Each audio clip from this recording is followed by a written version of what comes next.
Hello, Chris. Hey, Jake. Good to see you on this I know. commentary. It's been a little while. So earlier, in a long time through Firewatch's development, the way that Day 76 used to end was with Delilah just basically freaking out. She and Henry got that call from Goodwin and just basically said, "Oh shit," and it ended on an ambiguous panic. It turned out that that actually put people in the situation you are in now at the start of Day 77, not knowing what to do. Like, we cut in with Henry at his desk sitting there, and everyone who played the game sort of thought, why is Henry just sitting at his desk when the last thing that happened was a huge freak out? And we rewrote it to be what you're seeing here, where Delilah actually says at the end of the day, sit where you are, don't do anything, wait for me to call. And then when it cuts and Henry's sitting in his chair, it makes sense. And I know that sounds completely obvious and maybe even dumb, that we did not initially have Delilah tell you to do what we then depict you doing. Well, I think one of the reasons is because so much...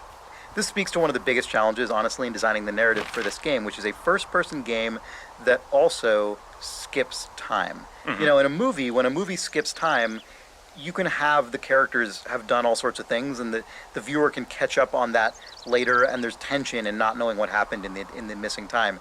You can't really have that stuff get filled in for the player character because you are that character. Yeah, and even if there's cinematic cut time, your motivation as a player is a continuous line across the game, and obviously doesn't have a time skip unless you, the player, save, Exactly. walk away, and come back. Yeah. Realizing that we had to write Delilah to bridge that moment. It was a really good concrete example that stuck out to me of sort of how the story and your expectation as a player and your sort of motivation to keep going have to line up as well as they do.